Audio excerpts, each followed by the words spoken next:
Merci Père, nous sommes à nouveau rassemblés devant ta face ce matin et nous voulons vraiment être à l'écoute de ta parole et recevoir de toi tes instructions, tes enseignements, parce que c'est toi le Dieu vivant, le Dieu saint. Et Seigneur, c'est toi qui as les paroles de la vie. Au nom de Jésus-Christ, Amen. Alors ce matin, je vais vous parler du gnosticisme, le mysticisme et l'orgueil. Parce que c'est lié tout ça.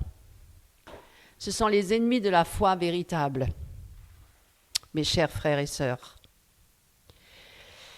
Nous allons nous pencher sur un sujet très sérieux et qui est fondamental pour notre vie spirituelle. Les dangers du gnosticisme et du mysticisme, lorsque ceux-ci s'opposent à la parole de Dieu, et comment l'orgueil d'ailleurs peut nous écarter de la vérité biblique. Je vais vous donner un exemple. Imaginez un navire. Ouais, un navire, hein. S'il a la boussole qui est faussée, est-ce que vous croyez qu'il va aller dans la bonne direction, même si le capitaine il est très expérimenté? Mais s'ils suivent la boussole et qu'elle est faussée, ils vont se perdre en mer. Malgré l'expérience de ce capitaine. Hein.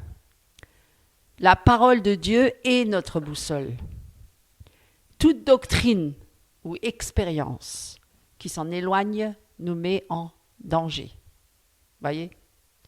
Je vais vous donner de nombreux exemples. Hein. La Bible, elle nous exhorte à rester ferme dans la vérité. Car, et je vais vous le lire avec moi, prenez avec moi Hébreux, chapitre 4, verset 12.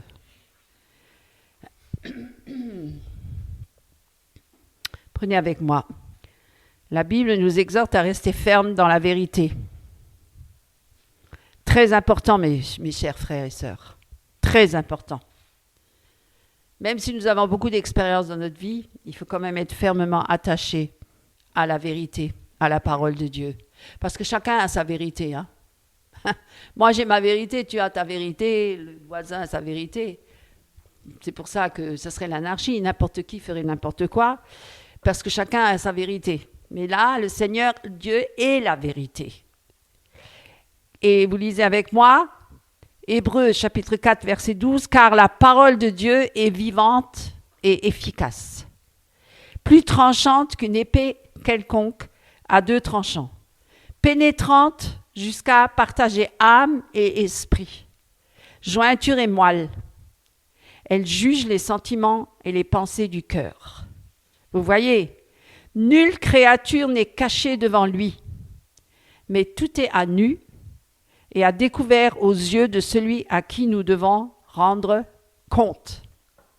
Nulle créature n'est cachée devant Dieu. Vous voyez, c'est pour ça que Jésus, on ne pouvait pas le tromper. Il connaissait chaque être humain, tout ce qui venait à lui. Il suffisait qu'il le regarde en face. Même Pierre a reconnu tout de suite, il a dit « Oh Seigneur, éloigne-toi de moi parce que je suis un pécheur. » Vous voyez, la parole de Dieu, elle détermine qui entrera dans le repos de Dieu. C'est une épée aiguë qui tranche au plus profond de notre être, afin de discerner si nos pensées et nos motifs sont spirituels ou charnels. C'est là qu'on a le discernement. Parce que quand Pierre il est venu vers Jésus, est-ce que ses pensées elles étaient spirituelles ou charnelles?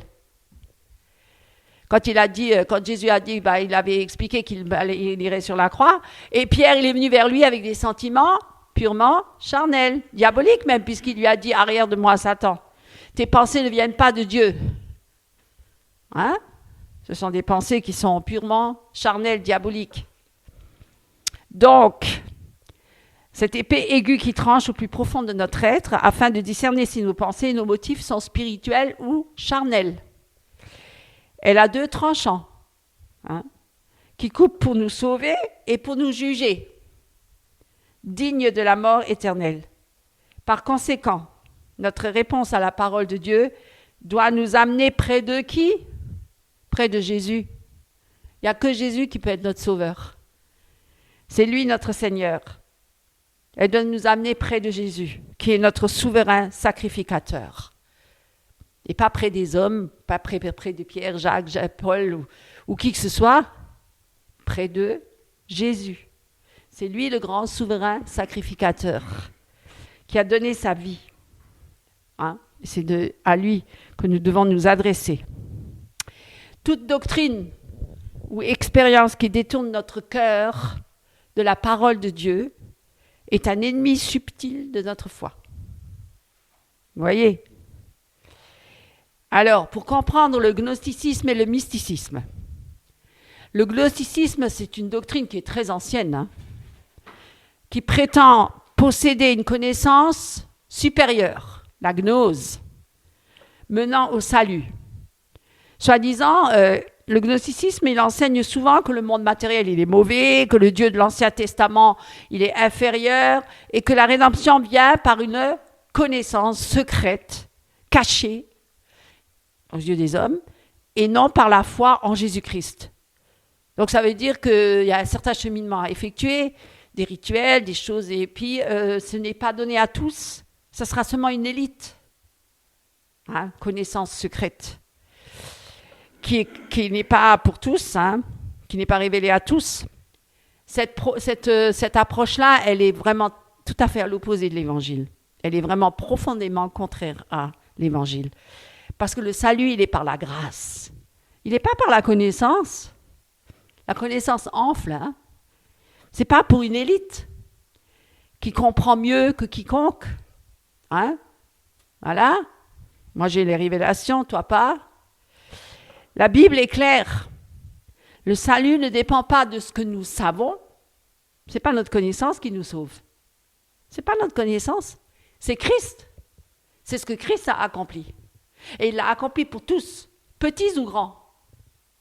Illettrés ou grands savants hautement, qui a toute la connaissance de la terre, mais ça ne suffit pas. Même le plus intelligent, le plus érudit des hommes sur la terre a besoin de Jésus, autant que le tout petit en bas qui n'a rien et qui ne connaît rien. Vous voyez ? C'est incroyable ça. C'est d'ailleurs pour ça que les pharisiens se sont tellement outrés quand ils ont dit « Mais c'est qui ce Jésus ? Il vient d'où ? Il vient de Nazareth. Il n'a même pas fait les études de sacrificateur, pas de la lignée des élites, des Lévites.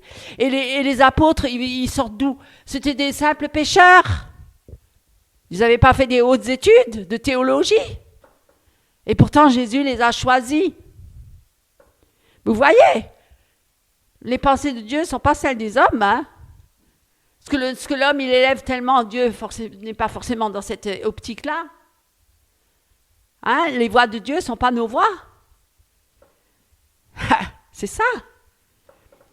Parfois, Dieu choisit les choses folles et viles de ce monde pour confondre les sages et les intelligents. Donc, ce n'est pas la connaissance qui nous sauve. Ce n'est pas d'avoir une connaissance supérieure aux autres, une gnose, cachée, secrète, révélée à certaines, à une élite, qui mènera au salut. Parce que là, ça serait des hommes, ils vont s'enorgueillir. Hein? Des choses secrètes. La Bible, elle est claire. Prenez avec moi Éphésiens. Éphésiens, chapitre 2, verset 8. Prenez avec moi Éphésiens, chapitre 2, verset 8. Est-ce que je vais le trouver ? Éphésiens, chapitre 2, verset 8.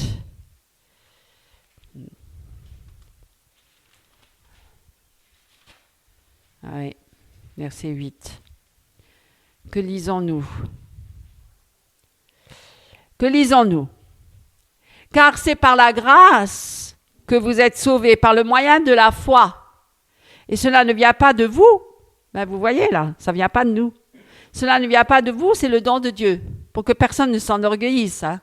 Ce n'est point par les œuvres. Vous voyez, ce n'est point par les œuvres, afin que personne ne se glorifie. Parce que certains, ils diraient, ah moi j'ai fait des œuvres, j'ai fait ça, waouh.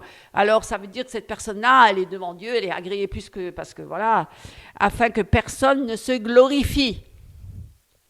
Ayant été créé, alors car nous sommes son ouvrage, ayant été créés en Jésus-Christ, là maintenant, pour faire les bonnes œuvres que Dieu a préparées d'avance pour nous, et que Dieu accomplit à travers nous. Donc ça ne vient même pas de nous. Ça vient de Dieu. C'est une grâce. C'est lui qui fait le vouloir et le faire en nous. Vous voyez, c'est même pas nous. Donc, ce sont des bonnes œuvres que Dieu a préparées d'avance afin que nous les pratiquions. Évidemment, nous devons les pratiquer. Nul ne peut être sauvé par ses œuvres, aussi bonnes soient-elles. Ou en s'efforçant d'observer même les commandements de Dieu, c'est ce que les pharisiens disaient. J'ai donné la dîme, j'ai fait l'offrande, j'ai fait ceci, je suis venu là au temple, tous les machins et tout ça, je jeûne et je prie, etc. Et Dieu il dit quoi? Hypocrite. Ton cœur il est éloigné de Dieu. On ne peut pas être sauvé, on ne peut être sauvé que par la grâce de Dieu. Et ce, pour les raisons suivantes. Tous les perdus sont spirituellement morts. Sont sous la domination de Satan. Donc le monde entier est sous l'emprise du malin. Ils sont esclaves du péché. Personne ne peut les délivrer. Le seul qui puisse nous délivrer de nos péchés, c'est Jésus-Christ. Il n'y a pas d'autre chemin, d'autres solutions, d'autres méthodes, d'autres moyens. Personne ne peut nous sauver. Il n'y a pas la psychologie ou quoi que ce soit qui peut nous sauver. Et on est tous sous la condamnation de Dieu. Tous. Et pour être sauvé, il faut quoi? Il faut recevoir le salut en Jésus-Christ. Il faut être pardonné de ses péchés. Les péchés doivent être effacés. Et c'est pourquoi Jésus a accompli l'œuvre sur la croix pour nous laver de nos péchés. Son sang précieux a coulé. Être rendu spirituellement vivant. Nous devons naître de nouveau. Aucun homme charnel, pécheur, ne peut rentrer dans le royaume de Dieu. La chair et le sang ne peuvent pas hériter du royaume de Dieu. Il faut naître de nouveau. Il faut avoir la nature de Christ en nous pour passer dans le royaume de Dieu. Il faut être régénéré par le Saint-Esprit. Il faut être une nouvelle créature. Les choses anciennes sont passées. Toutes choses sont faites nouvelles. En Jésus-Christ, notre vieil homme, il a été crucifié à la croix. Nous sommes revêtus de la nature spirituelle de Christ. Nous sommes revêtus d'un corps incorruptible, de la sainteté, de la pureté de Dieu. C'est pourquoi va et ne pêche plus, mon frère, ma sœur, et recevoir le Saint-Esprit. Nous devons naître de nouveau. Alors, aucune somme d'efforts personnels. On ne peut pas rentrer dans le royaume de Dieu en faisant des efforts, comme certaines religions qui t'obligent à faire plein de rituels, de sacrifices, de machins, de ceci, de cela, pour rentrer, soi-disant, pour venir devant Dieu. Non, on ne peut pas atteindre Dieu. On ne peut pas. C'est Dieu qui est venu parmi les hommes. Dieu est descendu parmi les hommes à travers Jésus-Christ. C'est lui qui a accompli l'œuvre. C'est lui qui est venu à l'homme. Ce n'est pas l'homme qui est venu à Dieu. Il ne pouvait pas. Dieu est un endroit inaccessible. Il est saint. Il est parfait, il est pur, on ne peut pas l'atteindre. C'est impossible. Le seul moyen par lequel nous puissions être sauvés, c'est par Jésus-Christ. C'est le seul chemin, la seule vérité, la vie pour nous permettre de venir à Dieu, le Père. C'est lui qui nous a réconciliés avec le Père. C'est grâce à Jésus, il s'est substitué à nous pour venir et comparaître devant le Père pour que nous soyons justifiés. Justifiés par le sang de Jésus-Christ devant le Père. Pour que nous ne soyons pas condamnés, foudroyés, mis à mort. Parce que nous méritions la mort, nous étions sous la condamnation. C'est Jésus-Christ qui a payé le prix de notre condamnation, du prix de notre condamnation. C'est lui qui a accompli l'œuvre. Mes amis, sachez-le. C'est Jésus qui est le grand Dieu tout-puissant qui a accompli l'œuvre pour nous. Nous n'avons rien à accomplir dans ce sens-là. Nous ne pouvons pas nous sauver par nous-mêmes. Nous avons besoin de Jésus-Christ, tous, petits ou grands, nobles ou petits qui n'ont rien, pauvres, misérables ou riches. Nous avons tous besoin de Jésus. Vous le savez, ça. C'est un appel à la repentance et à la foi. C'est le don de la grâce de Dieu. C'est gratuit en plus. C'est pas payant, Tous peuvent venir, c'est gratuit. Gratuitement, il vous a été donné gratuitement. C'est gratuit. C'est un salut gratuit. Mes amis, et ceux qui répondent par la foi à Jésus-Christ, ils se repentent et ils acceptent Jésus-Christ dans leur vie. Ils sont sauvés s'ils le reconnaissent comme leur Seigneur et Sauveur personnel. Voilà. Et ils seront, par la grâce, régénérés, restaurés, guéris, sanctifiés, purifiés, lavés de tous nos péchés. Vous vous imaginez quelle merveilleuse vie que nous aurons avec Christ dans l'éternité. Mais déjà, aujourd'hui, vous avez cette vie-là en vous grâce à Jésus. Le royaume de Dieu est parmi vous. Quand Jésus a dit, le royaume de Dieu est parmi vous. Si vous me voyez, vous voyez le Père. Mais il dit, mais c'est un blasphème. Mais oui, mes amis, déjà ici-bas sur la terre, vous avez Christ en vous, vous marchez en levant vos têtes et en regardant les choses d'en haut et non pas celles d'en bas qui passera, et toute sa convoitise aussi. Que recherches-tu, mon frère? Recherches-tu le royaume de Dieu ou les choses d'en bas? Recherches-tu encore une gloire sur cette terre ou recherches-tu la présence de Dieu pour l'éternité, pour ton salut? Mes amis, la Bible, elle est claire. Hein? Le salut ne dépend pas de ce que nous savons, de ce que nous faisons, mais de ce que Christ a accompli sur la croix. Voilà notre salut. Le mysticisme, je vous ai parlé du gnosticisme, maintenant je vais vous parler du mysticisme. Le mysticisme, quant à lui, se concentre sur des expériences spirituelles, subjectives, des visions, des révélations intérieures, des extases, des méditations transcendantales. Ces révélations peuvent être vraies ou fausses. Hein? On ne va pas tout mettre dans le doute. Hein? On ne va pas dire que tout est faux. Moi-même, j'ai une vision de Dieu, j'ai vu le bras de Dieu, j'ai rencontré Dieu dans ma vie, mais je veux dire, c'est une vision, elle est biblique parce que c'est écrit dans la Bible. Le bras de l'Éternel est sur toi, le bras, la main. Donc je veux dire, toutes les visions ne sont pas fausses. Mon frère, il a eu une vision, il a eu le souffle de vie qui est passé par ses narines. Il a rencontré Dieu.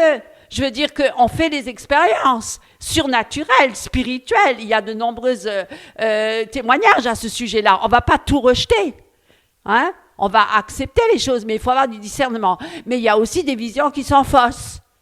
J'ai vu le paradis, l'enfer, les visites dans un paradis, enfer. Bon, il y a un doute là-dessus, mes amis. Il y a quand même un discernement à avoir. Il faut discerner le vrai du faux. Et nous avons besoin de cela. On a besoin du Saint-Esprit. On a besoin de la révélation du Seigneur. On a besoin de Christ. Parce que Christ connaît toutes choses. Tout vient de Christ. La sagesse, l'intelligence, la connaissance, la lumière, c'est Christ. C'est lui qui nous éclaire. Tout homme, il éclaire tout homme. Et tout homme qui est éclairé ne marchera plus dans les ténèbres. Mais il marchera dans la lumière. Il sera éclairé. Il verra les choses cachées dans les ténèbres. Parce qu'il aura la lumière du Seigneur. Le Saint-Esprit qui nous éclaire. Mes amis, c'est très important. Hein? Et c'est pourquoi nous avons besoin de Christ. Nous avons besoin de Jésus-Christ en nous, pas un homme ou une femme, mais Christ. Il est très dangereux avec le mysticisme, parce qu'il peut être dangereux, avec ses expériences parfois justes, parfois fausses. Nous ne devons pas nous baser sur les expériences. Nous devons nous baser sur l'œuvre rédemptrice de Christ. Nous devons nous baser sur la croix. Nous devons nous baser sur l'œuvre de Christ. Ce n'est pas nos expériences qui vont nous sauver, qui vont sauver les autres. Nous pouvons témoigner, oui, mais ce n'est pas ça qui va les sauver. C'est Christ. C'est en acceptant Christ. Et c'est très dangereux avec le mysticisme lorsqu'on s'écarte de la parole. Hein, et qu'on rentre trop dans ces extases et dans ces révélations et qu'on met ça trop en avant. Et certaines églises et certains mouvements mettent ça très en avant. Les expériences, les révélations, le surnaturel, il y a même l'école du surnaturel, etc.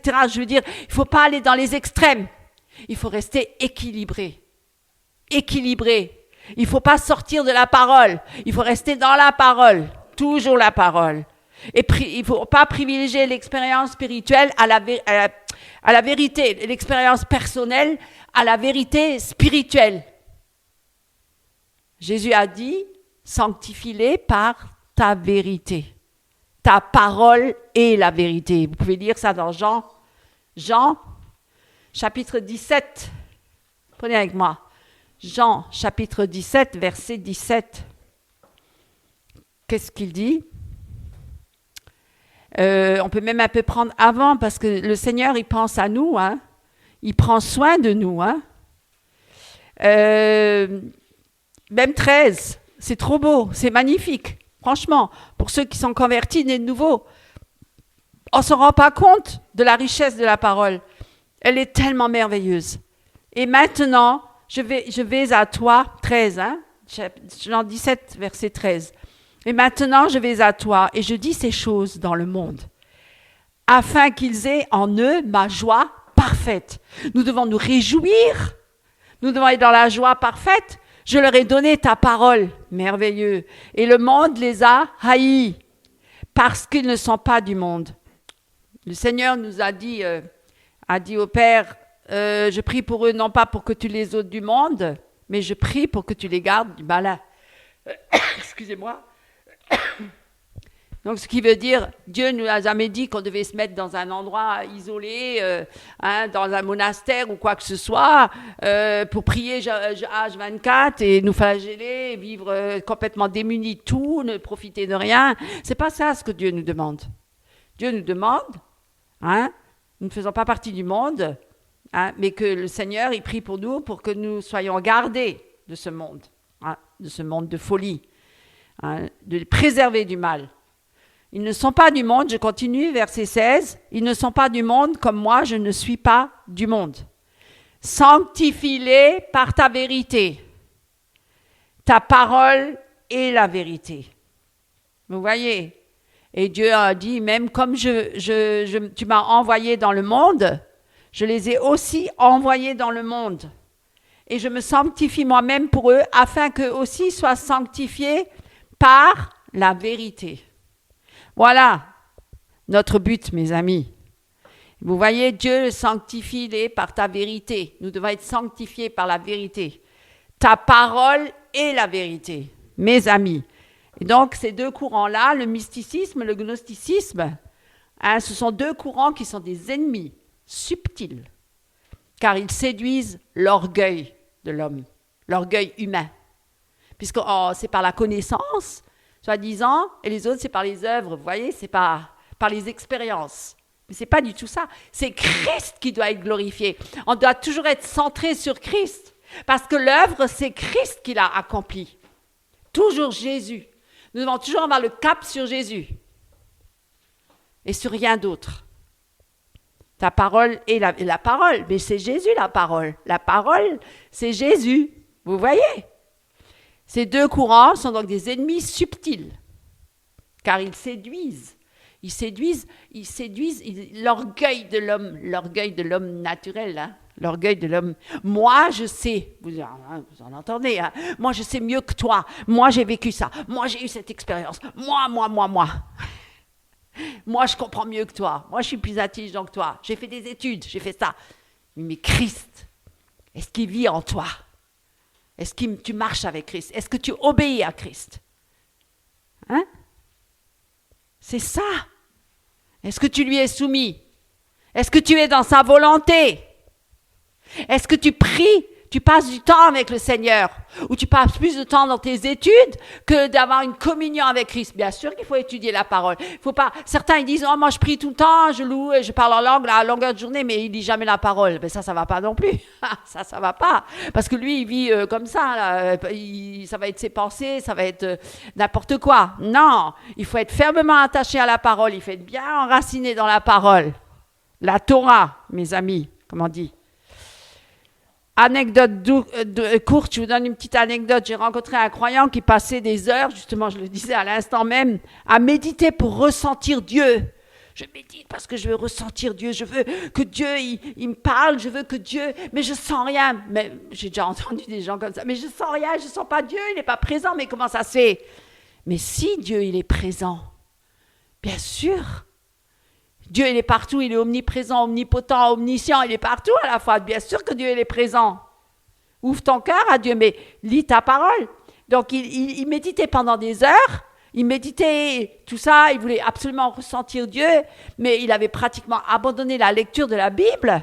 Il lisait plus la parole. Il se basait que sur ses expériences. Des expériences. Oh, j'ai ressenti Dieu. Oh, j'ai palpité, mon cœur a palpité. Oh, j'ai senti la présence de Dieu. Oh, mais non, mes amis, ne cherchez pas ça. Oui, cherchez Dieu, oui. Celui qui me cherche me trouvera, bien sûr. Mais dans un bon état d'esprit, en étant plongé dans la parole et en priant et en cherchant Dieu, mais d'une manière équilibrée, mes amis.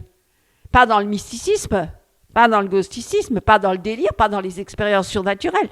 Ces expériences que cette personne elle avait, elles semblaient être profondes, mais sa foi, elle était totalement faible. Faible, car elle n'était pas enracinée dans la vérité. Et à la première occasion, il chutait. À la première occasion, il était séduit par un mouvement hérétique ou par des hérésies ou quoi que ce soit. Parce que ce sont des gens qui ne sont pas stables. Ils se basent que sur les expériences. Et sur le ressenti et les sentiments et ceci et cela. C'est très dangereux, mes amis. Très dangereux. Il ne faut pas se baser là-dessus. Un vrai chrétien, il est équilibré, croyez-moi. Hein? Et Dieu nous a donné l'intelligence et le discernement. Et nous devons utiliser ces choses-là parce que Dieu nous les a données. Examiner toutes choses et éprouver les esprits pour voir s'ils viennent de Dieu. L'orgueil. L'orgueil, c'est le moteur de l'erreur spirituelle. L'orgueil, c'est la racine du piège. Pourquoi ces courants-là sont si dangereux? Parce qu'ils nourrissent l'orgueil. L'orgueil de l'homme. Voilà pourquoi tout le monde court après ça. L'orgueil, c'est le terreau, hein? La bonne terre, le terreau, la nourriture, ce qu'on met les vitamines et tout ça. Hein? L'orgueil, c'est le terreau du gnosticisme et du mysticisme détourné. Lorsque nous cherchons la gloire de la reconnaissance, on va être reconnu, on va être connu, ou de l'expérience. Hein? Oh, j'ai fait des expériences. Oh, mais il y en a, ils sont frustrés parce qu'ils disent, moi, j'ai pas fait cette expérience-là. Moi, j'ai pas vu le bras de Dieu. Mais moi, je me vante pas de ça. Mais non, j'étais une grande pécheresse. Dieu m'a sauvée de cette manière-là parce que j'étais au plus profond des ténèbres et que je voulais mettre fin à ma vie. Dieu s'est révélé de cette manière-là. Mais c'est pas pour s'enorgueillir. C'est pas pour dire, ah, moi, je suis plus que toi qui n'a pas fait cette expérience. Moi, j'ai une fille qui est convertie, mais qui n'a fait aucune expérience de ce genre-là. Elle est venue simplement à Christ. Bien sûr, Dieu lui a dit, arrête de pécher. Mais vous voyez, c'est pas ça. Hein? La connaissance ou l'expérience pour nous enorgueillir, pour chercher notre propre gloire, plutôt que la gloire de Dieu. Eh bien, au moindre petite contrariété, notre foi, elle vacille. L'orgueil détruit la foi. Pourquoi? En détournant notre regard de Christ. L'orgueil spirituel nous pousse à compter sur nos propres forces, sur nos pensées, nos expériences, nos connaissances, plutôt que sur la grâce de la parole et la parole. Je sais mieux que les autres. Ah oui, mon ami, mais c'est pas ça qui va te sauver. Creusant la séparation, en plus, ça sépare les uns les autres. Ça sépare même la communion fraternelle, la communauté des croyants. Pourquoi? Parce qu'on se considère supérieur aux autres. On croit qu'on est plus spirituel que les autres. Ceux qui se pensent plus avancés. Ah, moi j'ai déjà entendu ça. Hein. Il y en a, ils ont dit qu'ils sont à la 4e dimension. Alors, ils sont les généraux chefs, mandatés par Dieu, les rois de Dieu. Parce que, soi-disant, ils seraient plus avancés que les autres. Parce qu'ils ont eu des grandes révélations. C'est de la folie, mes amis. C'est ça, les fausses doctrines, les hérésies. Hein? Et puis, petit à petit, ils rentrent dans des délires, et puis ils écrivent leurs propres livres, leurs propres révélations, et tout le monde les suit, et tout le monde lit leurs livres, et tout le monde se soumet à ça, à leur vision, et à leurs révélations, et à leurs enseignements, qui après deviennent des enseignements erronés, petit à petit. Et on ne se base plus sur la Bible, sur l'enseignement biblique. Hein? Ils suivent des fables, voilà. Et ils favorisent les doctrines séduisantes, mais fausses. Ils vont même faire la promotion de ces livres-là. Ils font même la promotion de ces révélations, de ces fausses révélations. Et tout le monde tombe dans le piège si on n'a pas le discernement et qu'on a une petite foi et qu'on n'est pas attaché fermement à la parole de Dieu et à Christ. Le gnosticisme promet le salut par la connaissance. Le mysticisme promet la proximité de Dieu par l'expérience. Vous voyez, les deux détournent de Jésus-Christ. La parole qui s'est faite chair.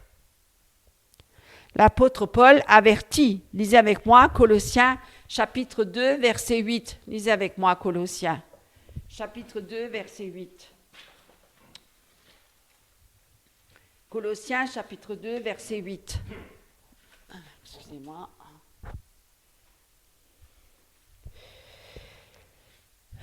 Chapitre 2, verset 8. Ah, on peut même lire un peu avant. Verset 6, très important, mes amis. Ainsi donc, vous avez trouvé chapitre 2, verset 6, Colossiens. Ainsi donc, comme vous avez reçu le Seigneur Jésus-Christ, marchez en lui, étant enracinés. Vous voyez, enracinés, racine profonde, hein? Enracinés profondément en Christ et fondés en lui et affermis par la foi, d'après les instructions qui vous ont été ordonnées et abondées en actions de grâce. Prenez garde, vous voyez, on est toujours averti par le Seigneur. Prenez garde que personne ne fasse de vous sa proie par la philosophie et par une vaine tromperie. Parce que les hommes, hein, ils sont toujours cette tendance de séduire et de tromper leur prochain. S'appuyant sur la tradition des hommes. Vous voyez, s'appuyer sur la tradition des hommes. Sur les rudiments élémentaires du monde et non pas sur Christ. Il faut toujours se baser sur Christ. On pourrait développer ça, mais là, je n'ai pas le temps. Peut-être, si le Seigneur permet, je développerai ça une fois. Parce que c'est très intéressant. Vous voyez, prenez garde que personne ne fasse de vous sa proie par la philosophie ou la psychologie ou toutes sortes de choses, hein, et par de vains raisonnements, selon la tradition des hommes, selon les rudiments du monde, et non selon Christ. Alors, un exemple, imaginez-vous une personne qui marche sur un chemin de montagne avec un GPS. Non, il pense que son GPS, il fonctionne. Ça veut dire son GPS, c'est ses expériences et ses connaissances. Je donne l'exemple comme ça. Et il ne se base pas sur une carte, une carte cartographique de la montagne. Parce que quand on va se promener, même en forêt ou sur les montagnes, on a une carte pour se diriger. Eh bien non, il ne se base pas sur la carte, il se base sur son GPS, c'est-à-dire sur ses expériences et ses connaissances personnelles. Combien se sont déjà égarés dans les montagnes? Combien ont chuté? Combien se sont perdus dans les montagnes? C'est véridique. Et pourtant, on dit c'était un homme d'expérience ou une femme d'expérience, mais ils se sont perdus. Alors c'est ça, si on ne se base pas sur la parole de Dieu et si on se base sur nos expériences ou sur nos connaissances, on peut s'égarer. Nous devons rester fermement attachés à la parole de Dieu. Vous ne rajoutez rien et vous ne retranchez rien. C'est ce que Dieu nous a donné. Et on ne peut pas aller au-delà. Parce que nous nous éloignerons dangereusement de la parole, du sentier que Dieu nous a tracé. Ce chemin étroit. C'est pour ça qu'il a dit étroit est le chemin qui mène au royaume de Dieu. Il est étroit. Vous avez déjà vu dans les montagnes, les chemins ils sont très étroits. Moi j'ai déjà fait les montagnes, j'ai même déjà grimpé. Je suis allée assez haut aussi pour aller voir des lacs de montagne quand j'étais en Corse. Eh bien c'est des chemins très étroits, très étroits. C'est pas des chemins larges. Pour ceux qui font l'expérience, ils savent. La parole de vérité comme seule boussole pour combattre ses ennemis. Jésus a toujours utilisé la parole, l'épée de l'esprit qui est la parole de Dieu. Quand le diable est venu le provoquer dans le désert, il a dit, il est écrit, il est écrit. Il a toujours. Le diable aussi a utilisé la parole, mais il l'a déformée. Et Jésus a utilisé la parole, l'épée de l'esprit. Il est écrit. C'est avec ça qu'on combat, mes amis. La prière, la communion avec Dieu, mais la parole, l'épée de l'esprit qui est la parole de Dieu. La parole comme vérité, comme boussole, pour combattre ses ennemis. Nous devons nous ancrer dans la parole de Dieu. La Bible est la vérité infaillible et non sujette à des interprétations subjectives. Chacun son interprétation. Elle nous montre que Jésus-Christ est la seule voie vers le salut. Que la foi est un don et non un résultat de nos connaissances ou de nos mérites, ou d'une connaissance secrète, cachée, kabbalistique, etc., philosophique, etc., psychologique, etc. La vérité. Dans la parole est la vérité. Hein? Et c'est ça. Certains, ils admettent pas ça. Parce qu'ils veulent compliquer les choses.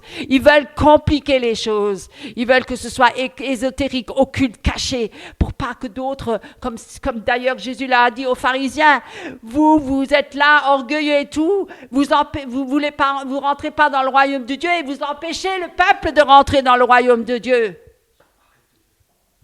Hein? Éphésiens. Que la sagesse. D'ailleurs, il y a des églises, il y a la religion catholique, par exemple, elle empêchait le peuple de lire la Bible. C'était scellé, caché pour le simple des mortels, pour les pauvres gens. C'était caché, ils n'avaient même pas le droit de lire la Bible. Il n'y avait que le curé ou le pasteur ou l'évêque qui lisait ça. Pourquoi? Parce qu'on découvrait certaines vérités. Ça libérait l'homme. Ça le libérait du joug de l'esclavage des hommes et de l'esclavage de Satan. La foi est un don, non un résultat. La foi est un don, c'est un cadeau de Dieu. C'est un cadeau qui est gratuit. On n'a pas besoin d'avoir de l'argent pour l'acheter. On n'a pas besoin d'être riche. C'est un cadeau gratuit. Et c'est pour tous, et c'est un don, c'est un cadeau, et c'est pas un résultat de la connaissance secrète de ces grands érudits.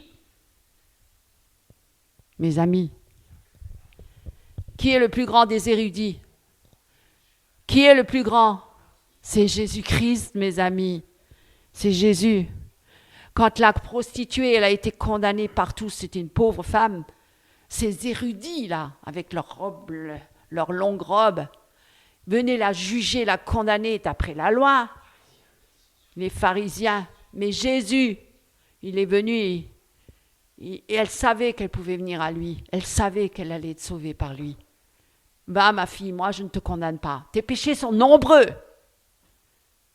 Mais je te les pardonne. Va et ne pêche plus. Je t'ai pardonné, effacé tes péchés. Qui est cet homme qui peut effacer les péchés?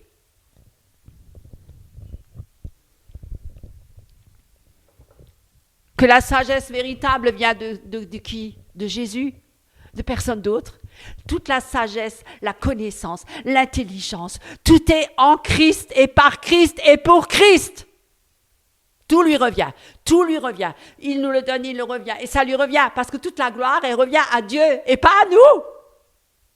Toute la gloire revient à Dieu. Je ne donnerai ma gloire à personne.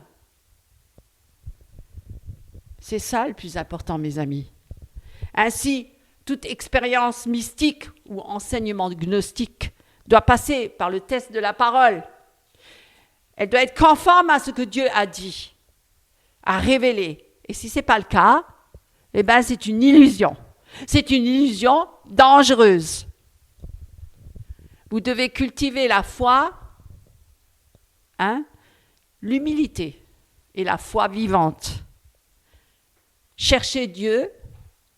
Lisez avec moi 1 Pierre, et je vais bientôt finir là. 1 Pierre, chapitre 5, verset 6. Pour garder notre foi intacte, nous devons, verset 6,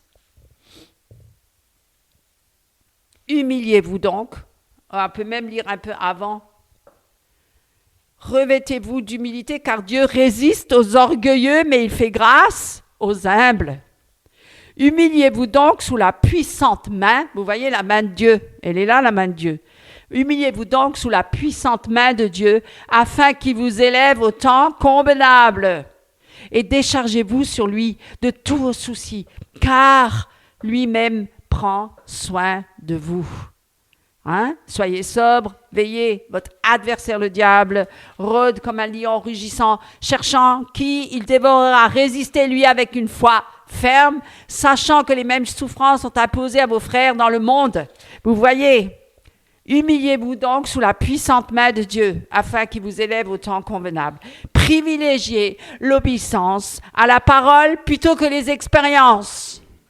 ou la connaissance. La foi ne se mesure pas aux visions ou aux relations intérieures, mais à notre fidélité à la parole de Christ. Évitez les séductions spirituelles. Évitez les séductions de la connaissance, aussi la gnose, la gnose, les choses cachées, secrètes, et de l'orgueil spirituel, parce que moi je sais plus que toi, moi j'ai la connaissance. La connaissance, non, ça n'a rien à voir avec l'étude de la Torah, bien sûr, c'est une autre, on en parlera une autre fois. Ça n'a rien à voir, bien sûr qu'il faut étudier la Torah en profondeur même, mais non, ça n'a rien à voir. Même Jésus, il connaissait la Torah, il est la Torah. Alors, la connaissance sans amour et sans humilité est vide. C'est très important de rester humble, toujours humble. Même si on a une grande connaissance, on doit rester humble. La foi s'épanouit dans la vérité partagée et confirmée par la communauté des croyants. Toujours. Alors mes frères et sœurs, pour conclure, le gnosticisme et le mysticisme détourné séduisent par leurs promesses de pouvoir et de connaissance. Ils veulent avoir du pouvoir, ces gens-là. Mais la vraie foi, elle est humble. Elle est humble, simple, comme un enfant, simple, et centrée sur Christ. Pas centrée sur l'homme, centrée sur Christ, pas sur moi, pas sur l'homme, centrée sur Christ. L'orgueil attire l'illusion et détruit la foi, l'orgueil. Alors que chacun de nous se détourne de toute voie d'orgueil qui s'écarte de la parole de Dieu. Et que nous recherchions vraiment, mes amis, c'est très sérieux, nous sommes tous menacés par ça. Nous avons tous besoin de prier pour que Dieu nous garde dans cette humilité et dans cette fidélité à la vérité. Vous ne croyez pas que le Seigneur nous garde et nous éclaire et nous fortifie dans la parole vivante, nous fortifie et nous attachons fermement comme un ancre vivant afin que nous ne soyons jamais séduits par les doctrines mensongères qui glorifient quoi? L'orgueil de l'homme Dieu, c'est ce qu'on voit aujourd'hui. L'homme Dieu, I am, je suis. L'orgueil plutôt que le Créateur. Nous devons prier pour cela. Garde nos cœurs humblement, Seigneur, à ta parole. Protège-nous des séductions, de l'orgueil, des fausses doctrines et fais que notre foi, elle soit en toi, attachée fermement à toi et qu'elle soit vivante, solide et qu'elle porte beaucoup de fruits. Mes amis, que Dieu vous bénisse. Amen. Bonjour mes frères et sœurs en Christ. Prenons ensemble dans la parole ce matin du verset 97 à 112, le psaume 119. Quand bien j'aime ta loi, elle est tout le jour l'objet de ma méditation. Tes commandements me rendent plus sage que mes ennemis, car je les ai toujours avec moi.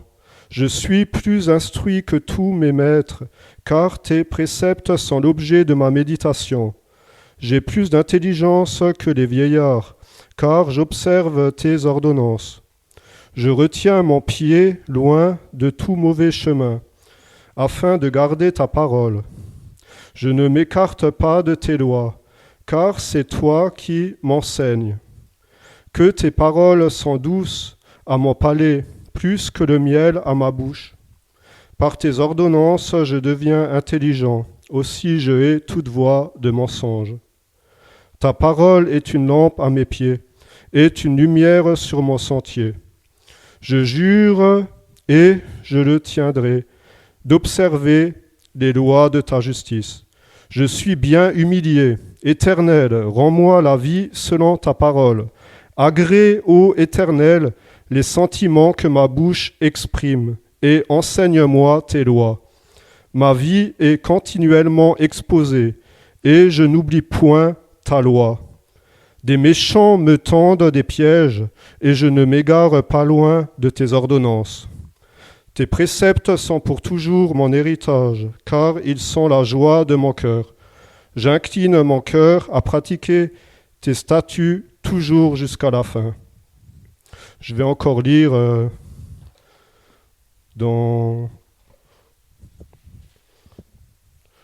dans le livre de Jean, chapitre 1, versets 1 à 12.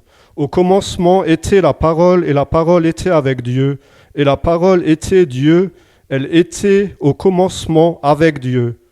Toutes choses ont été faites par elle, et rien de ce qui a été fait n'a été fait sans elle. En elle était la vie, et la vie était la lumière des hommes. La lumière luit dans les ténèbres, et les ténèbres ne l'ont point reçue. Il y eut un homme envoyé de Dieu, son nom était Jean. Il vint pour servir de témoin, pour rendre témoignage à la lumière, afin que tous crussent par lui.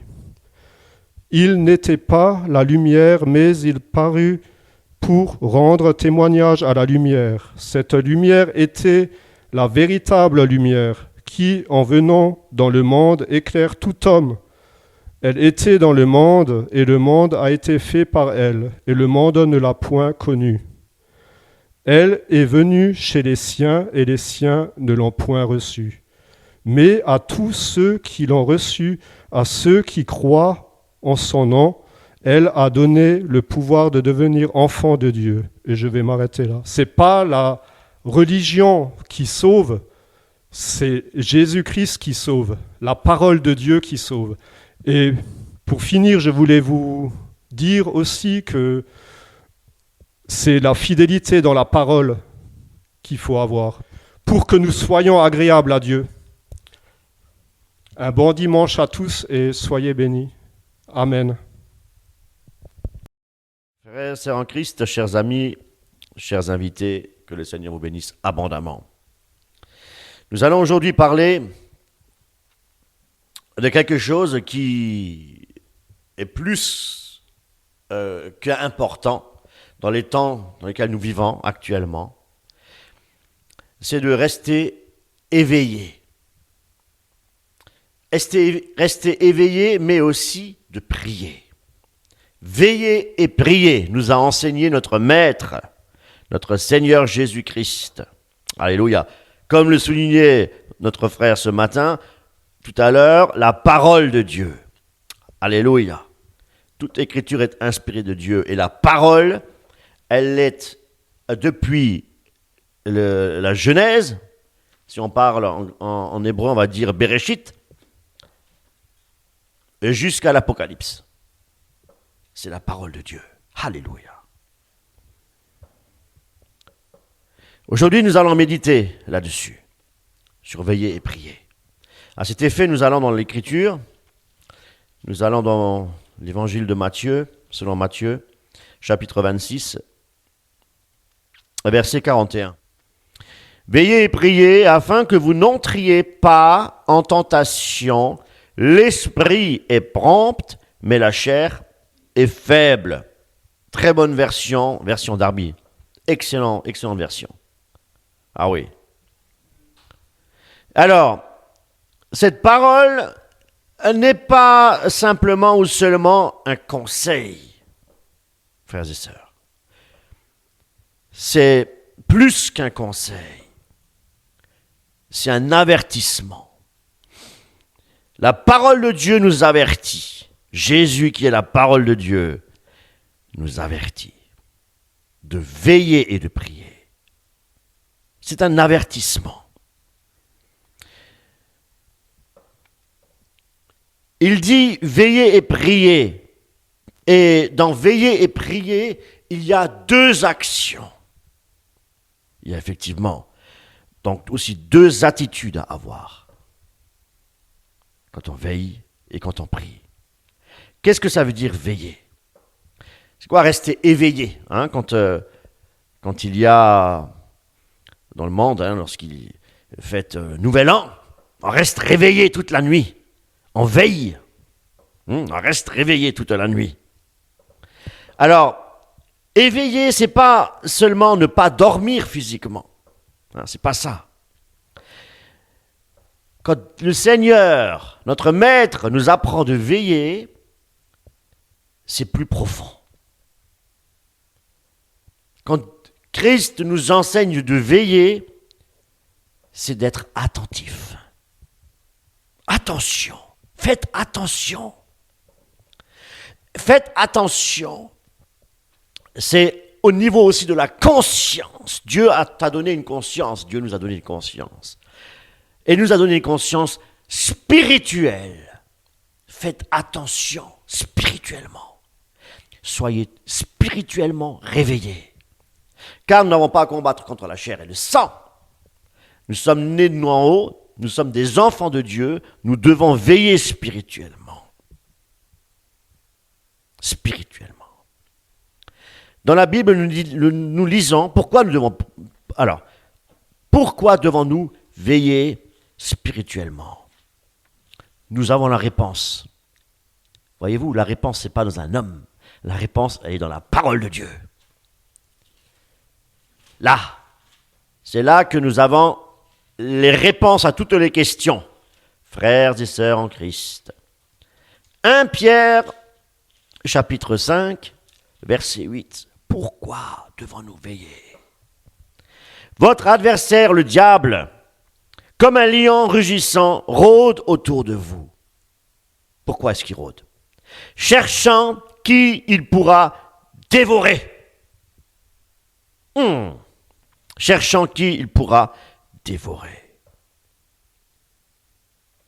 Donc, mes amis, quand Christ nous dit de veiller, c'est pour nous faire comprendre que nous avons un ennemi. Un ennemi. Et pourquoi il faut veiller? Parce que cet ennemi va venir quand nous sommes faibles. Cet ennemi, il va agir dans le moment de faiblesse. Voyez-vous? Il attaque quand nous sommes distraits. Quand nous sommes fatigués et découragés, spirituellement parlant. C'est là qu'il agit. Il rôde. Et il veut détruire. Il est venu pour égorger, pour tuer, pour détruire. Beaucoup de chrétiens tombent, chutent dans le péché, pas parce qu'ils n'aiment pas Dieu, mais tout simplement parce qu'ils ne veillent pas. Et si Dieu te le demande, ce n'est pas une contrainte, c'est par amour. Dieu ne veut pas que tu t'enlises dans le péché, parce que le péché t'écarte du Seigneur, de la proximité et de l'amour de Dieu. C'est pourquoi le Seigneur nous enseigne, n'aimez point le monde. Vous êtes dans le monde, mais vous n'êtes pas du monde, comme je ne suis pas du monde. Voilà pourquoi le Seigneur, par amour, non pas par contrainte, te dit ce matin, veille.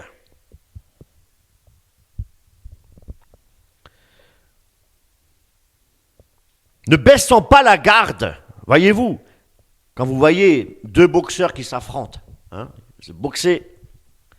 Alors, la première chose qu'on apprend, c'est la garde, pour ne pas être frappé. Donc, c'est une position de défense. On se défend. La garde, c'est ça, veiller. Toujours attention, veiller. Voilà. Veiller, c'est faire attention à ce que je regarde. Il y a plusieurs choses. Comment veiller? Par exemple, il faut savoir que Dieu nous a donné des yeux. Non pas pour regarder ce que nous voulons regarder. Donc, nous devons veiller à ce que nos yeux soient au service de notre Seigneur. Nous devons regarder les choses avec les yeux du Seigneur. Nos yeux, donc, sont quelque part comme une porte dans notre cœur. Et de dire, je ne mettrai rien de mauvais devant mes yeux, comme le souligne David. David avait compris que ce que nous regardons, eh bien, c'est ce qui peut aussi influencer notre âme. Allons dans Matthieu. Regardez ce que Jésus-Christ dit sur le regard. Matthieu 6, verset 22. La lampe du corps, c'est l'œil. Si donc ton œil est simple, ton corps tout entier sera plein de lumière. Mais si ton œil est méchant, ton corps tout entier sera ténébreux. Et si donc la lumière qui est en toi est ténèbre, combien seront grandes les ténèbres? Voyez-vous. L'œil, c'est la lampe du corps pour éclairer. Voyons que David, le roi David, selon le cœur de Dieu, eh bien, il n'a pas veillé. À un moment donné, il n'a pas veillé et ça a provoqué la chute. Une chute. Qu'est-ce qu'il a fait? Il a regardé une jeune femme, Bathsheba. Vous pouvez lire ça dans le livre de Samuel, chapitre 11. Un simple regard, la séduction, c'est devenu un grand péché, un péché très grave, uniquement par un simple regard. Ce que nous regardons effectivement, c'est ce qui nourrit notre âme. Et c'est-à-dire quelque chose qui peut nourrir notre foi pour grandir spirituellement, mais en même temps aussi la séduction, c'est-à-dire pour la chair. Or, les œuvres de la chair, nous savons, nous connaissons les œuvres de la chair, ne tirent pas vers le haut, mais vers le bas. Donc, faire attention à ce que j'écoute aussi, c'est très important. Dieu nous a donné les oreilles, mais même nos oreilles peuvent influencer notre cœur. Comprenez ça? Proverbe. Allons voir ça dans Proverbe. Proverbe chapitre 4. Proverbe chapitre 4, verset 20.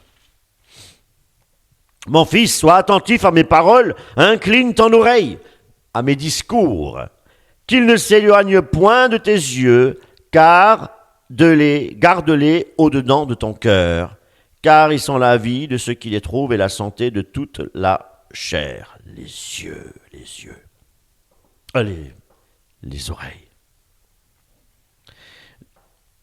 La Bible nous avertit aussi que les mauvaises compagnies corrompent les bonnes mœurs. Corinthiens 1 Corinthiens chapitre 15 verset 33. Ne soyons pas séduits, les mauvaises compagnies corrompent les bonnes mœurs. Réveillez-vous pour vivre justement et ne péchez pas. Veillez, réveillez-vous, donc veillez et priez pour ne pas pécher. Paul le dit aussi, nous renversant les raisonnements et nous amenant toutes les pensées captives à l'obéissance du Christ. Donc nos pensées aussi maintenant. Nos pensées peuvent produire la paix, nos pensées peuvent aussi produire une certaine angoisse. Tout dépend de ce qu'on pense. Eh oui, la pensée peut produire la sainteté lorsque nous sommes spirituellement en phase avec la parole de Dieu, lorsque nous sommes dans un esprit de prière et de la recherche du Seigneur. Ça peut produire aussi, les pensées peuvent aussi produire le péché, nous conduire au péché. Quelles sont les pensées de notre cœur? Mais Paul de dire dans Philippiens que tout ce qui est vrai, tout ce qui est honorable, tout ce qui est juste soit l'objet de vos pensées. Donc nous devons nous nourrir de nos pensées des choses qui sont vraies, honorables, justes et pur. Et c'est en lisant l'Écriture, c'est en consultant l'Écriture, en méditant la parole jour et nuit, eh bien, que le Seigneur rafraîchit nos pensées et nous guide par l'Esprit Saint dans les pensées de Dieu. Parce qu'une pensée qui n'est pas contrôlée par Dieu deviendra une action charnelle de la chair. Le péché qui conduit à la mort, nous dit Paul. Nous devons aussi faire attention à nos relations. Les fréquentations aussi, ça influence quelque part notre marche spirituelle, notre direction spirituelle. Encore dans Proverbes chapitre 13, Proverbes 13, verset 20. Qui marche avec les sages devient sage, mais le compagnon des sottes s'en trouvera mal. Le mal poursuit les pécheurs, mais le bien est la récompense des justes. Merveilleuse parole. Par exemple, le roi Salomon. Le roi Salomon, il n'y avait pas plus sage que le roi Salomon, voyez-vous. Et pourtant, il était influencé par des relations. Et oui, on peut voir, on va dans Roi, allons dans un roi, dans le livre des rois, un roi, chapitre 11, verset 4. Et il arriva au temps de la vieillesse de Salomon que ces femmes détournèrent son cœur auprès d'autres dieux. Voyez-vous pourquoi il faut veiller. Et son cœur ne fut plus parfait avec l'Éternel, son Dieu, comme le cœur de David, son père. Voyez-vous.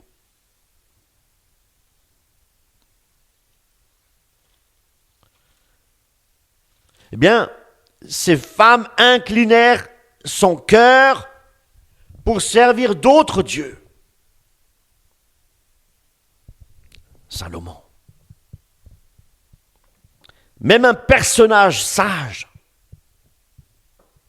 avec l'intelligence de Dieu, peut être influencé par de mauvaises relations. La séduction est grande.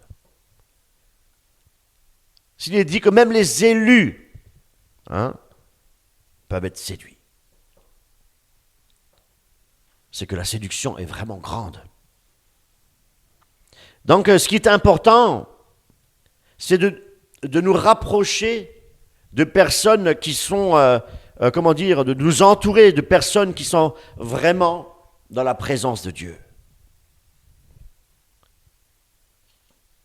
Nous devons aussi faire attention à nos décisions que nous prenons dans notre vie au quotidien. Parce que chaque décision a aussi des conséquences. Proverbes. Les proverbes nous enseignent. C'est pas parce que les proverbes sont dans l'ancienne alliance qui ne sont plus, qui sont caduques.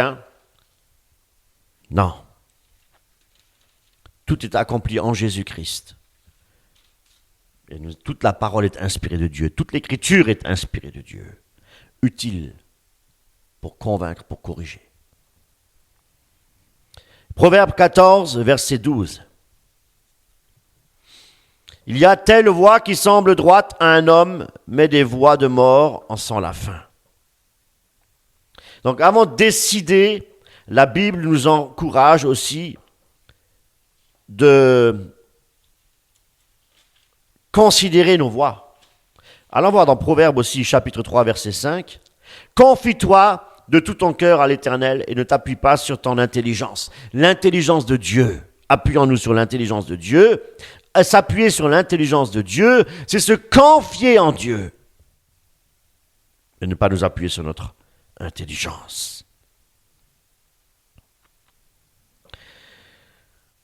Nous devons savoir aussi que Lot, par exemple, lui, il avait choisi de s'installer Sodome et Gomorrhe. Pourquoi est-ce il a voulu s'installer là-haut? Si nous lisons en Genèse 13, c'est parce que le pays semblait merveilleux, magnifique. Mais c'est un choix qui l'a conduit quelque part vers une grande difficulté. Ah oui.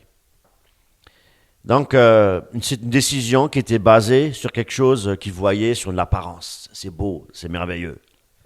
Eh bien, le fait de penser ou de décider quelque chose parce que nous voyons la chose, parce que ça nous plaît, ça m'a attiré, c'est la séduction, eh bien, ça peut nous conduire au danger aussi. Nous devons faire très attention, toujours être dans la volonté de Dieu. On dit toujours, vous connaissez le dicton, tout ce qui brille n'est pas de l'or. Le Seigneur demande de veiller. Et veiller, c'est demander au Seigneur qui garde notre cœur tous les jours. Parce que ce n'est pas veiller en tout temps. Ce n'est pas veiller le dimanche matin au culte. C'est veiller en tout temps. Et demander au Seigneur qui garde notre cœur. C'est ça. Maintenant, il y a aussi la prière. Pourquoi devons-nous prier? Veiller et prier. Parce que la prière nous connecte à Dieu. Bon, c'est un vocable que j'aime pas trop employer, mais c'est une vérité. La prière, quelque part, établit une connexion verticale avec nous et notre Seigneur, notre Père Céleste. Et sans la prière, qu'est-ce qui se passe? Notre foi, elle s'affaiblit. Si vous ne mangez pas, si vous ne prenez pas votre nourriture quotidiennement, votre corps va s'affaiblir. Et nous, si nous n'avons pas une communion avec notre Seigneur, notre âme s'affaiblit. C'est pourquoi la Bible nous dit « priez sans cesse » pour ne pas être affaibli. Dans Thessaloniciens, prenons voir 1 Thessaloniciens chapitre 5. 1 Thessaloniciens chapitre 5, verset 17. Priez sans cesse, en toutes choses rendez grâce, car telle est la volonté dans le Christ Jésus à votre égard. Restez en permanence connectés avec notre Seigneur. Ça va nous fortifier. Ça va nous fortifier. Et quand nous prions, Dieu nous donne cette force intérieure. On dit toujours El Shaddai, Dieu Tout-Puissant. Il veille sur nous. Il donne la force quand nous sommes fatigués. Ésaïe,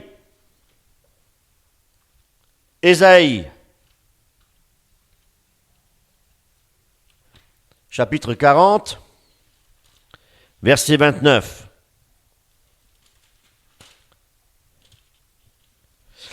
Il donne de la force à celui qui est là, c'est-à-dire fatigué. Et il augmente l'énergie à celui qui n'a pas de vigueur. Alléluia. Paul priait aussi pour que les croyants soient fortifiés, afin qu'il vous donne d'être puissamment fortifiés, lorsqu'il dit, effectivement dans Éphésiens, par l'Esprit de Dieu dans l'intérieur, dans l'homme intérieur. On va dans Psaume 25. Psaume 25, verset 4, il est dit quoi? Fais-moi connaître tes voies, ô Éternel, enseigne-moi tes sentiers. Fais-moi marcher dans la vérité, dans ta vérité, et enseigne-moi, car tu es le Dieu de mon salut, c'est à toi que je m'attends pour tout le jour. Éternel, fais-moi connaître tes voies, enseigne-moi tes voies. Un esprit de prière. La prière nous protège. La prière, c'est comme un bouclier. Une prière est une protection, frères et sœurs en Christ, une protection spirituelle. Comme il est dit au psaume 50, verset 15, on est beaucoup dans l'écriture aujourd'hui. Et invoque-moi au jour de la détresse, je te délivrerai et tu me glorifieras. On va dans Actes chapitre 16,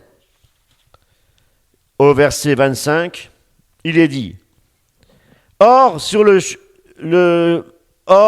le minuit, Paul et Silas, en priant, chantaient les louanges de Dieu, et les prisonniers les écoutaient. Et tout d'un coup, il se fit un grand tremblement de terre, de sorte que tous les fondements de la prison furent ébranlés. Et même en un instant, toutes les portes s'ouvrirent, et les liens de tous furent détachés. Puissance de la prière. Alléluia. Puissance de la prière.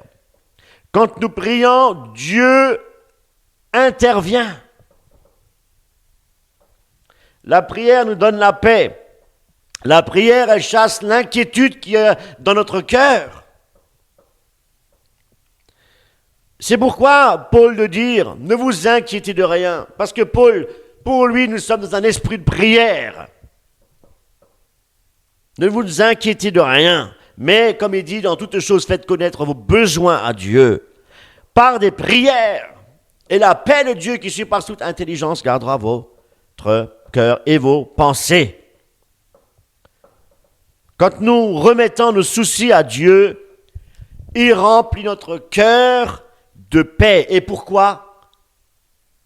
Parce que Jésus lui-même nous a enseigné, quand vous êtes fatigués et chargés, venez à moi. Je vous donnerai du repos. Se décharger sur lui, tous nos soucis, tous nos problèmes. Parce que nous avons un Dieu qui prend soin de ses enfants. Ce n'est pas un Dieu loin. Ce n'est pas un Dieu à des années-lumière. C'est un Dieu de proximité. C'est un Dieu qui aime l'homme. Dieu a créé toutes choses, les animaux. Dieu a créé le ciel, la terre, la verdure, la végétation, pour l'homme. Il a d'abord tout créé et à la fin, le 6e jour, il a créé l'homme pour bénéficier de tout cela, pour jouir de toutes ces choses que Dieu a créées. Et toutes les choses que Dieu a créées, nous dit, c'est bon. Toutes choses étaient bonnes pour l'homme. Mais l'homme a été perverti. L'homme a désobéi. C'est pas, oh, si Dieu existe, pourquoi permet-il ceci, cela, les guerres et ainsi de suite. Mais est-ce que c'est Dieu qui est à l'origine de tout ça? C'est pas l'homme qui est pécheur. L'homme, là, il n'y a rien de bon dans le cœur de l'homme. Même ta pensée, là. Même ta pensée, elle est mauvaise. C'est Dieu, c'est Dieu. Eh oui. Dans la première épître, au Pierre, au chapitre 5, verset 7. La prière aussi, elle transforme l'angoisse en paix. La prière permet aussi de nous aider à résister à la tentation. Quand Jésus était sur la terre, il priait souvent.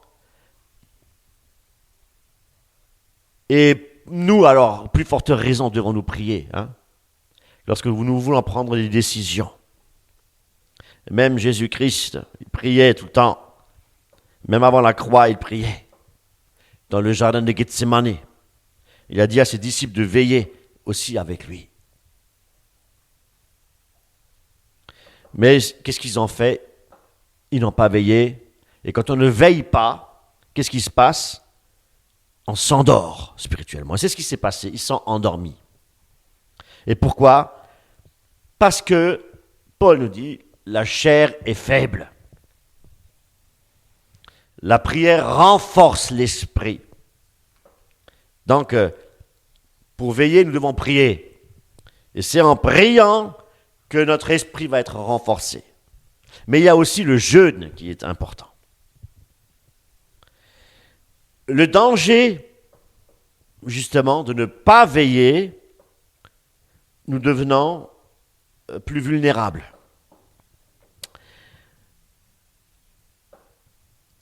Par exemple, prenons Marc 14, Marc 14, verset 38.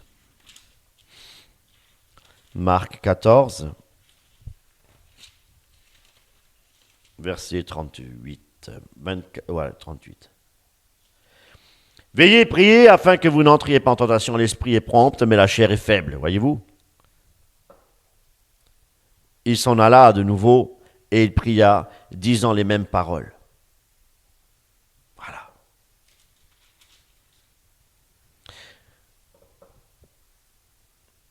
Christ. Jésus savait que l'épreuve arrivait. Mais les disciples ne comprenaient pas qu'il y avait une urgence. Qu'il y avait une urgence à ce moment-là. Et combien de fois dans nos vies, on ignore des signes qui sont urgents. Et le diable de nous endormir spirituellement. Un petit compromis, une petite désobéissance, parce que nous ne sommes pas vigilants, parce que nous sommes endormis. Oh, c'est pas trop grave, c'est un petit péché. Mais le péché, mes amis, commence toujours petit. Il commence d'abord dans la pensée. C'est vrai. Et si on ne veille pas, notre cœur va s'endurcir. Notre foi va s'affaiblir. Et qu'est-ce qui va se passer? Notre amour pour Dieu diminue. Et là, le diable, il a accès, il a une porte ouverte. Et le diable nous fait pécher. Et là, nous péchons. Vulnérables. Donc, veillez en attendant le retour de Jésus-Christ. C'est quelque chose qui est très important. Quand est-ce qu'il va venir? On ne sait pas. Alors, il y en a qui disent avant la grande tribulation, d'autres qui disent pendant, il y en a qui disent après. Nous, on ne se prononce pas là-dessus. Parce que ce sont des prophéties qui ne se sont pas encore déroulées. On peut avoir effectivement, on peut apporter des arguments, oui, effectivement, pour dire effectivement que Jésus-Christ revient avant, ou soit pendant ou après. Mais nous, on ne se prononce pas là-dessus. Nous, on sait que Jésus revient, nous devons être prêts, c'est tout. Voilà. Sinon, ça va créer de grands... Vous voyez, on voit ce qui se passe là sur YouTube. Il y a des débats interminables sur ces questions. Voilà. Donc, non, nous, on ne se prononce pas là-dessus. Nous devons simplement faire ce que Christ nous demande de faire, de veiller. Veiller. Car, il nous dit, vous ne savez quel jour votre Seigneur viendra. C'est tout, ça s'arrête là, frères et sœurs. Veiller, c'est quoi? C'est donc vivre chaque jour comme si Jésus revenait aujourd'hui. Et c'est pour ça qu'il est dit aussi, aujourd'hui est le jour du salut. N'endurcis pas ton cœur, aujourd'hui, viens à Christ. Car le lendemain ne nous appartient pas. Et nous ne connaissons pas, ça veut dire que nous ne connaissons pas le lendemain. Le futur, nous ne le connaissons pas. Dieu seul est omniscient. Et si nous savons que Jésus peut venir aujourd'hui, veiller, c'est ça aussi. Eh bien, quelque part, ça va peut-être nous faire penser de changer des choses aujourd'hui. Tiens, je faisais ça, je me rends compte, effectivement, ma manière de vivre, ça ne correspond pas à ce que Christ nous enseigne. Alors, je veux changer, je me repens, et je demande au Seigneur de me donner sa grâce pour pouvoir suivre les traces du Seigneur. Pour ne plus pécher, voilà. Et vous cherchez plutôt la sainteté. C'est ça aussi, veiller, c'est agir. Voyez-vous. Comme nous ne connaissons pas le jour du Seigneur, préparons-nous aujourd'hui, c'est ça, se préparer. Ne soyons pas comme les vierges folles. Alors, comment veiller concrètement? Alors, pour des conseils simples, c'est de lire l'Écriture, de lire la parole de Dieu, de lire... parce que dans Psaume 119. Psaume 119. Notre frère, ce matin, il nous a lu une portion dans le Psaume 119. Et au verset 105, qu'est-ce qu'il est dit? Ta parole est une lampe à mon pied et une lumière à mon sentier. Alléluia. Donc, s'il n'y a pas de lumière, on trébuche. Donc, sans la parole de Dieu, on trébuche. Voyez-vous? On trébuche. Et si le Seigneur demande de prier, ce n'est pas de prier juste pour obtenir quelque chose. Il y a ce que le mot Alléluia. Alléluia. Ya. Louez Dieu. Louez Dieu pour ce qu'il est. Rendez grâce à Dieu. C'est de la prière, ça, mes amis. On est toujours là, en quête de demande, de demander au Seigneur, oh Seigneur, ceci, cela, Seigneur, ceci, cela. Mais est-ce qu'on le remercie pour ce qu'il nous a déjà donné? Est-ce qu'elle le remercie pour ce que le Seigneur va encore nous donner dans l'autre royaume? Est-ce qu'on remercie le Seigneur pour ce qu'il est? Et est-ce qu'on remercie le Seigneur pour ce qu'il a fait sur la croix de Golgotha? Mais nous sommes toujours là, Seigneur, s'il te plaît, donne ceci, donne cela. Mes amis, Alléluia! Gloire à Dieu. Amen. Gloire à Dieu. Prier, mes amis, c'est la respiration de l'âme. Eh oui.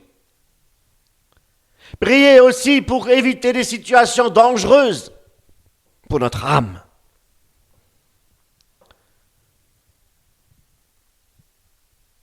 Ne pas jouer avec la séduction, avec la tentation. Quand la séduction se présente, faisant demi-tour. Faisant demi-tour. Alléluia.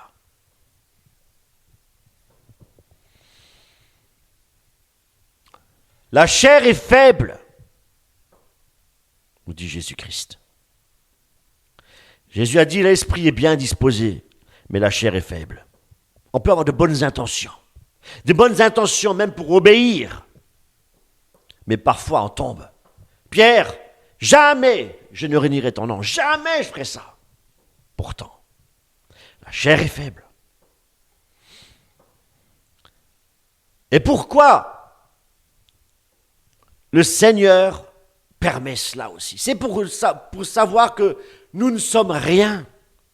C'est pour que nous apprenions aussi à être humbles. Quand on tombe, c'est là qu'on doit reconnaître que nous sommes des orgueilleux encore. Nous avons besoin d'être humbles, humiliés, l'humilité dans notre cœur. C'est pourquoi nous avons besoin tous les jours de notre Dieu. Tous les jours. Donc sans prière, on devient orgueilleux. Parce que la prière nous rapproche de Dieu. Nous donne la crainte de Dieu, nous humilie. Voyez-vous. En nous éloignant de Dieu, c'est l'orgueil qui s'installe dans notre cœur. En nous éloignant de Dieu, si on ne prie pas, on pense être plus fort que les autres, plus intelligent que les autres. On ne fait plus confiance à notre à Dieu, mais nous-mêmes, nous faisons confiance à nous-mêmes. On fait les choses par nos propres forces et non plus par la grâce de Dieu. Alors que la vraie force, elle vient de Dieu. Nous devons avoir une vie équilibrée, frères et sœurs en Christ. Une vie équilibrée. Et une vie équilibrée, c'est d'être vigilant, de veiller et de mettre notre confiance en l'Éternel. Voilà pour être équilibré ce qu'il faut faire. Et veiller ne veut pas non plus dire vivre dans la peur tous les jours. Je veille, je veille. Non. Veiller, c'est de vivre dans la sagesse de notre Seigneur. Parce que lorsque nous veillons, nous sommes en communion avec notre Seigneur. Et si nous sommes en communion avec notre Seigneur, la sagesse de Dieu entre dans notre cœur. Prier ne signifie pas non plus être des religieux, en être vus comme les pharisiens. Mais prier veut dire être en relation avec notre Dieu. Voilà, c'est ça. Et quand nous veillons et nous prions, nous obtenons la paix de Dieu, qui surpasse toute intelligence. Nous recevons la direction de Dieu dans notre vie par le Saint-Esprit, et nous avons aussi la protection de notre Dieu. Qu'est-ce que nous voulons de plus dans la prière, mes amis? Et c'est pourquoi l'adversaire de nos âmes nous empêche de veiller et de prier. Parce que la prière est une arme efficace, puissante. Et lui, il ne supporte pas un enfant de Dieu qui prie avec tout son cœur, de tout son cœur. Frères et sœurs, peut-être certains parmi nous sont endormis spirituellement. On ne veille plus trop, on ne prie plus trop. Peut-être même ta prière est devenue quelque chose de rare. Peut-être que même que ta vigilance, elle a diminué. Sache que si tu ne veilles pas, si ta vigilance, elle diminue, elle diminuera toujours plus. Et si tu pries peu, un jour tu prieras plus du tout. Nous devons faire attention. Le Seigneur, ce matin, nous parle et nous demande de veiller et de prier. Frère, il ne te condamne pas. Il ne te condamne pas. Mais il t'avertit par son amour de veiller par amour, il te le dit. De prier par amour, il te le dit. Car il y a un lion rugissant là, qui cherche à dévorer, à tuer. Alors, reprends la parole. Lis la parole, lis des portions des Écritures. Médite la parole. Prie la parole. Des fois, c'est vrai, je l'avais expliqué dans la fois d'avant, que des fois, on est là et puis on ne sait pas quoi prier. Parce que ça, c'est la chair. L'opposition entre la chair et l'esprit. Puis là, on est là et puis, ou bien on prie, mais c'est pas profond. C'est superficiel, c'est en surface. Alors, il m'arrive Alors, j'ouvre l'Écriture et je commence les psaumes et je lis les psaumes. Et quand je lis les psaumes, eh bien, à chaque fois, je prends quelque chose. Je te prie, ô Éternel, les offrandes volontaires de ma bouche et enseigne-moi tes ordonnances. Oui, Seigneur. Oui, enseigne-moi tes ordonnances, mon Dieu. Et je commence à prier. Ma vie est continuellement dans ma main. Mais je n'oublie pas ta loi. Seigneur, tes ordonnances, je ne veux pas. Seigneur, donne-moi, Seigneur, à marcher droit. Les méchants m'ont tendu un piège. Seigneur, tu vois que le diable me veut du mal. Le méchant, c'est Satan. Il me veut du mal. Il veut me tendre des pièges, Seigneur. Mais je ne suis pas égaré de tes préceptes. Seigneur, je ne veux pas m'égarer de tes préceptes. Garde-moi dans tes préceptes. Seigneur, mon Dieu. Voyez-vous. Et là, vous allez prier. Voyez-vous. Parce que toute écriture est inspirée de Dieu. Donc lorsque vous priez l'écriture qui est inspirée de Dieu, eh bien le Saint-Esprit va travailler votre cœur. Alléluia. C'est ça. Donc reprenons le temps de prier. Prier avec le cœur. De lire la parole, des portions des Écritures. De faire attention aussi, être vigilant par rapport aux choix que nous prenons tous les jours. Par rapport aussi à notre communion avec Dieu. Quelle est ta communion avec le Seigneur? Rétablissons une communion intense avec notre Seigneur. Mais une communion d'amour, de chercher l'Éternel. C'est ça. Et nous devons aussi nous rappeler effectivement que veiller et prier pour que nous ne tombions pas dans la tentation. Que le Seigneur nous donne un cœur réveillé ce matin. Vraiment. Et un esprit attentif. Oui. Et une vie de prière, non pas périodique, mais une vie de prière constante, voyez-vous. C'est très important. Et que nous soyons trouvés fidèles quand il va revenir. Alléluia. Que le Seigneur vous bénisse richement et en abondance. Amen.